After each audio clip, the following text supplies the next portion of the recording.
तो आज हम स्टार्ट करने वाले हैं पीपीएस का यूनिट नंबर 6 रिकर्जन। तो चलिए देखते हैं कि रिकर्जन क्या है और हम उसे किस तरीके से यूज़ करते हैं। सबसे पहले what is recursion? Any function which called itself it's called recursive function and such functions are called recursive calls.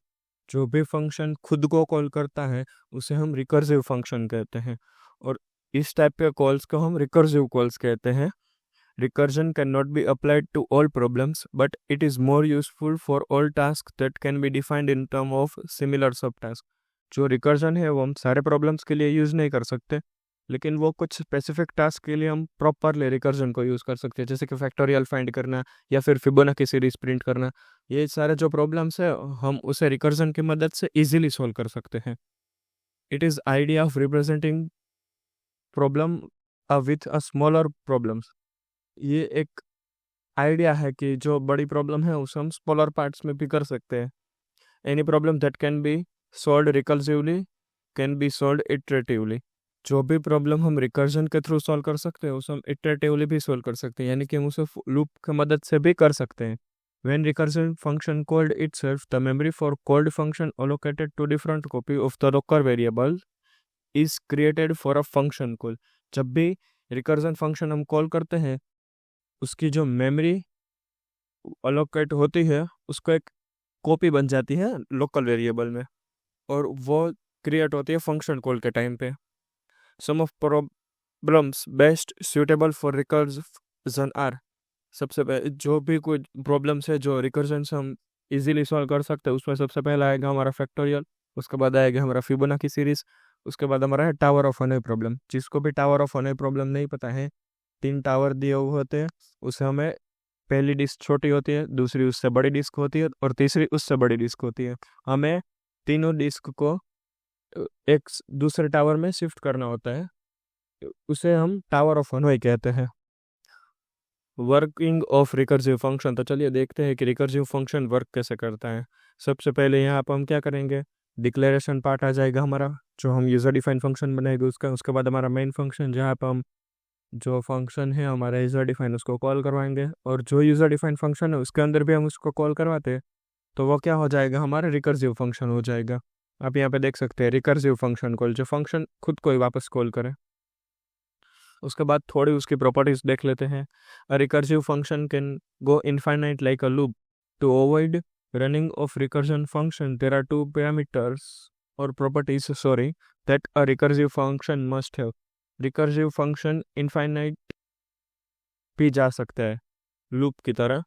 उसको अवॉइड करने के लिए हमारे पास 2 प्रॉपर्टीज है जो उसमें होनी ही चाहिए। सबसे पहले बेस केस और base criteria. It allows the recursion algorithm to stop. A base case is typically a problem that is small enough to solve directly. उसके बाद हमारा progressive approach. A recursive algorithm must change its state in such a way that it moves forward to the base case. ये आपको सिर्फ properties है जो आपको सिर्फ याद रखनी है, ये आपको कहीं एग्जाम में पूछेंगे नहीं, डायरेक्ट उसका एग्जाम्पल ही आपको आएगा एग्जाम में। तो चलिए सबसे पहले एक एग्जांपल देखते हैं फैक्टोरियल का, इसके बाद एक और एग्जांपल हम देखेंगे फिबोनाची सीरीज का। तो रिकर्जन चैप्टर में इतना ही है, उससे ज़्यादा कुछ है ही नहीं। तो बस यूनिट नंबर 6 तो आपका आई थिंक सो एक ही वीडियो में ख़त्म हो जाएगा। तो चलिए सबसे पहले फैक्टोरियल का एग्जाम्पल देखते हैं। Factorial of a integer n is a product of n into n minus 1 into n minus 2 into dot dot dot 1 तक हम जाते हैं उसमें। फैक्टोरियल का आई होप का आप सभी लोगों को पता चल गया होगा। Recursive definition of a factorial: n factorial is equals to n into n minus 1 factorial। ये आप सभी लोगों को ऑलरेडी पता ही है क्योंकि हमने ऊपर इतने सारे फैक्टोरियल्स के एग्जांपल देख लिए। जैसे कि यहाँ पे 3 फैक्टोरियल है तो हम क्या करते हैं 3 इंटू 2 इंटू 1। उसके बाद इस फॉर्म में अगर हम उसको लिखे तो 3 फैक्टोरियल n हमारा क्या हो जाएगा 3। उसके बाद 2 माइनस 1 इसको हम क्या कर रहे हैं 2 इंटू 1 इसको पहले मल्टीप्लाई कर रहे हैं, ये हमारा 2 फैक्टोरियल आ जाएगा। तो बस यही है फैक्टोरियल, तो आपको आई होप सो पता ही है। सबसे पहले हमारा रिकर्सिव को हम ट्रेस करते हैं तो सबसे पहले फैक्ट 5 यहाँ पे हम 5 फैक्टोरियल के लिए ले रहे हैं। उसके बाद वो क्या करेगा कॉल करेगा फैक्टोरियल 4 को, उसके बाद 3 2 1, फिर उसके बाद क्या करेगा वो यहाँ पे 1 रिटर्न करेगा। उसके बाद 2 इंटू 1 यहाँ पे दो को हम कॉल कर रहे हैं तो 2 इंटू 1, उसके बाद 3 इंटू 2 6 हो जाएगा हमारा। उसके बाद 4 इंटू 6 हो जाएगा हमारा 24। उसके बाद 24 × 5 मतलब कि 120। यहाँ पे आपको मल्टीप्लिकेशन के बाद जो भी आंसर मिलता है उसे हम आगे मल्टीप्लाई करते रहते हैं। ये आप सभी लोगों को आई थिंक सो पता है। चलिए उसका प्रोग्राम देखते हैं कि हम प्रोग्राम में उसको किस तरीके से करते हैं। सबसे पहले हमारा आ जाएगा हेडर फाइल। उसके बाद यहाँ पर हम फंक्शन को डिक्लेयर कर रहे हैं जिसकी रिटर्न टाइप हमारी इंटीजर होगी और उसके अंदर एक पैरामीटर हम ले रहे हैं, वो भी इंटीजर टाइप का होगा। उसके बाद हमारा मेन फंक्शन आ जाएगा, उसके अंदर हम क्या कर रहे हैं, 2 वेरिएबल्स ले ले। पहला है हमारा n और दूसरा f। उसके बाद हम यूज़र के पास से नंबर ले रहे हैं। अब यहाँ पे आप लोग ध्यान दीजिए कि हम क्या कर रहे हैं, यूज़र डिफाइंड फंक्शन को कॉल कर रहे हैं और उसकी जो भी वैल्यू आ रही है हम कहाँ पे स्टोर कराएंगे, f नाम के वेरिएबल में। उसके बाद क्या कर रहे हैं, सिर्फ प्रिंट करवा रहे हैं। उसके बाद चलिए अब हमारे यूज़र डिफाइंड फंक्शन की तरफ बढ़ते हैं। इफ़ n इक्वल्स टू 0, अगर n की वैल्यू 0 है तो हम क्या रिटर्न करके दे देंगे, 1। एल्स इफ अगर n की वैल्यू 0 0 नहीं है, अगर n की वैल्यू 1 है तो हम क्या कर रिटर्न करके देंगे, वापस 1। लेकिन अगर इन दोनों में से कोई नहीं है तो हम क्या करेंगे, n इंटू फैक्ट n-1। ये जो फैक्ट है यहाँ पे जो हमें यूज़र इंटर करके देगा वहाँ पे हम क्या करते जाएंगे, n-1 करते जाएंगे हर बार। ये कब तक हमारा चलेगा, जब तक n की वैल्यू 0 या फिर 1 नहीं आ जाती। जब 0 1 आ जाएगी तो हम क्या करेंगे, यहाँ से रिटर्न 1 ही करवा रहे हैं। तो इस तरीके से हमारा फैक्टोरियल का वो रन करेगा प्रोग्राम। चलिए आउटपुट में देखते हैं। यहाँ पे यूज़र ने 5 नंबर दिया तो उसका हमारे पास फैक्टोरियल क्या आ जाएगा, 120। अब यहाँ पे हम करेंगे सबसे पहले बार तो क्या आ जाएगा, 0। तो क्या रिटर्न करके देगा हमें यहाँ पे, 1। उसके बाद 1 करेंगे तो 1 के साथ भी क्या आएगा हमारे पास, 1। फिर उसके बाद हम यहाँ पे आएंगे जब n की वैल्यू हमारी 2 हो जाएगी, 2 इंटू फैक्ट। अभी हमारे पास n-1 करेंगे तो 2-1 क्या होगा, हमारा 1 हो जाएगा। तो 2 इंटू 1 2। फिर 3 होगी हमारी वैल्यू। ये रिकर्सिवली कॉल होगा कब तक, जब तक 5 नहीं आ जाता हमारे पास तब तक। अब एक है हमारे पास फिबोनाची का एग्जाम्पल, चलिए वो देखते हैं। A series of number where next number is found by adding the 2 number before it. हाँ, फिबोनाची सीरीज, ये आप सभी लोगों को एग्जाम में कई बार पूछा जा चुका है और ये इंपॉर्टेंट क्वेश्चन भी है।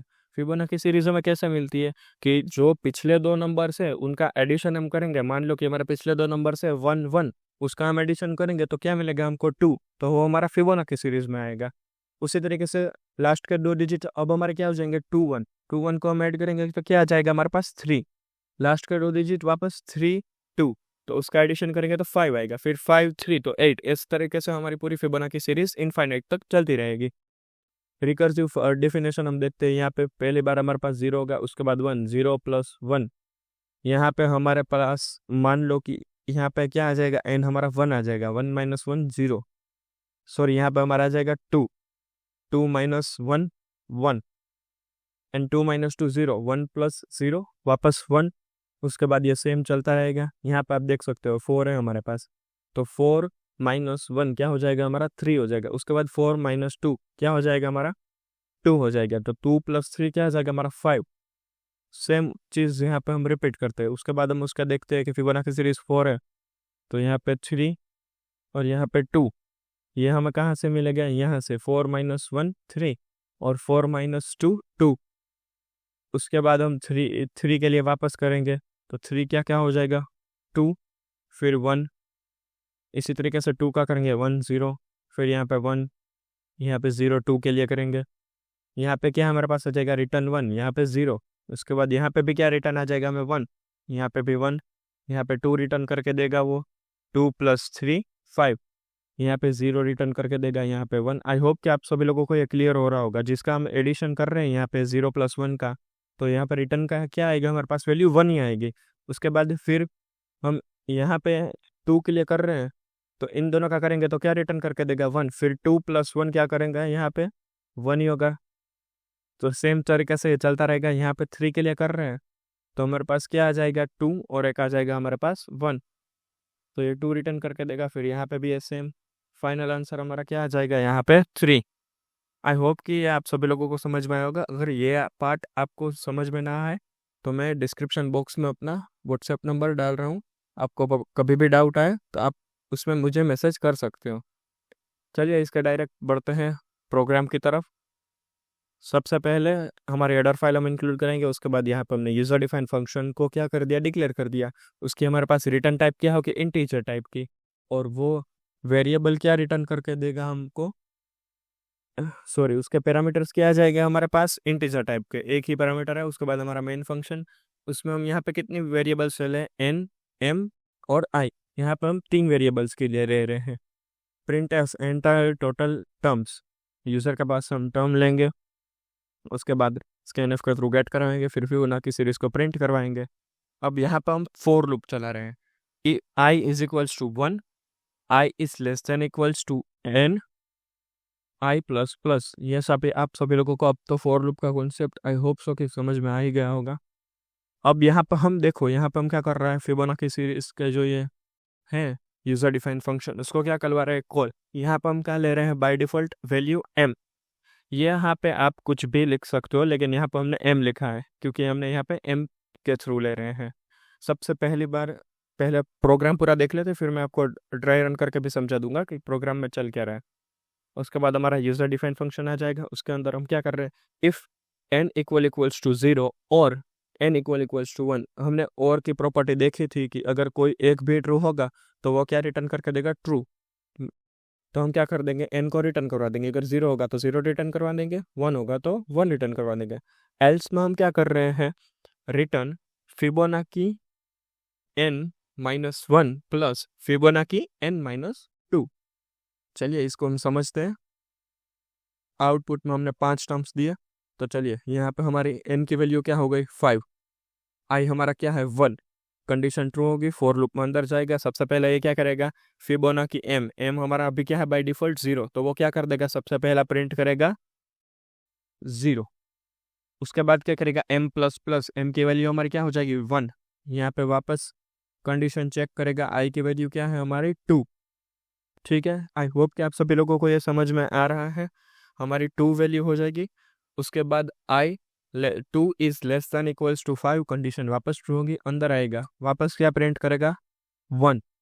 अब ये यहाँ पे चेक करेगा, यहाँ पे वो पूरा चेक करेगा। सबसे पहले हमारी 0 थी, यहाँ पे एन, आप यहाँ पे m लिखा है, यहाँ पे आप n भी लिख सकते हो, लेकिन हमने यहाँ पे क्या लिखा है m, क्योंकि n यहाँ पे हम ऑलरेडी दूसरे वेरिएबल में यूज कर रहे हैं। या यहाँ पे चेक करेगा, पहली बार पे जब 0 था तब यहाँ पे चेक करेगा कि भैया n equals to 0, condition true हो रही है, क्या रिटर्न कर देंगे हम n। तो यहाँ पे n रिटर्न करके क्या दे देगा, पहली बार हमें 0, वापस m प्लस प्लस हुआ 1 हो गया, वापस यहाँ पे कंडीशन यही ट्रू होगी इफ वाली, तो वो क्या करेगा, n रिटर्न करके देगा, क्या हो जाएगा हमारा, वापस रिटर्न हो जाएगा 1। उसके बाद क्या करेगा, m प्लस प्लस, अब हमारी m की वैल्यू क्या है 2, तो यहाँ पे इफ कंडीशन चेक करेगा, इफ कंडीशन हमारी क्या हो रही है, फॉल्स हो रही है, तो वो कहाँ पे आएगा, एल्स पार्ट में। अब एल्स पार्ट में फिबोनाची n-1, यहाँ पे हमारी n की वैल्यू क्या है अभी 2, 2 - 1 क्या हो जाएगा हमारा 1, प्लस n-2, n अभी हमारा क्या है 2 ही है, 2 - 2 0, तो 1 प्लस 0, तो क्या रिटर्न करके देगा 1, वापस यहाँ पे आएगा, रिटर्न क्या हुआ हमारा 1, तो वो यहाँ पे हम रिटर्न करवा देंगे। उसके बाद m प्लस प्लस, m की वैल्यू अब क्या हो जाएगी हमारी 3। अब वापस यहाँ पे आएंगे, यहाँ पे वापस कंडीशन यहाँ पे क्या हो जाएगी हमारी 5 हो जाएगी अभी हमारी, क्योंकि हमने यहाँ पे 4 तक देख लिया, 3 तक देखा है सॉरी, तो अभी हमारी कंडीशन क्या होगी यहाँ पे 4 is less than equals to 5, yes condition true, वापस यहाँ पे आएगा, यहाँ पे हम वापस आएंगे। अभी हमारी m क्या है 3 है, तो यहाँ पे 3 - 1 क्या हो जाएगा हमारा 2, और यहाँ पे 3 - 2 क्या हो जाएगा हमारा 1, दोनों का एडिशन करेंगे तो हमारे पास वैल्यू क्या आ जाएगी 3। इस तरीके से ये प्रोग्राम चलता रहेगा, कहाँ तक, जब तक हमारी ये फॉर लूप टर्मिनेट नहीं होती तब तक यहाँ पर हमारा ये कॉल होता रहेगा। और ये कॉल होने को हम क्या कहते हैं, रिकर्सिव कॉल कहते हैं। चलिए अब यही तक है, फिर आपको कुछ प्रैक्टिकल प्रॉब्लम्स में दिखा दूँ, उसके बाद हम स्टार्ट करते हैं। तो आपके लिए कुछ प्रैक्टिकल प्रोग्राम्स मैं रख रहा हूँ। आई होप कि ये रिकर्सिव का आपको क्लियर हुआ होगा। मुझे भी पता है कि ये एक वीडियो में कितना इतना सब कैसे कवर हो गया, क्योंकि रिकर्सिव फंक्शन में ज़्यादा कुछ है ही नहीं। आई होप कि आप सभी लोगों को ये क्लियर हुआ होगा। अगर ना हो तो प्लीज़ आप लोग मुझे मैसेज भी कर सकते हो, या फिर यूट्यूब पे भी आप कमेंट लीव कर सकते हो, हम उसको सॉल्व कर देंगे। तो ये आपके लिए कुछ प्रोग्राम से फैक्टोरियल वाला आपने देख लिया है। आप ये 3rd नंबर का प्रोग्राम करना, आपको मज़ा आएगा करने में, और जीटीयू पॉइंट ऑफ व्यू से आपका रिकर्सिव आईएमपी है। तो आई होप आप सभी लोगों को ये क्लियर हुआ होगा। अब नेक्स्ट वीडियो से हम स्टार्ट करेंगे यूनिट नंबर 7। तब तक के लिए बाय।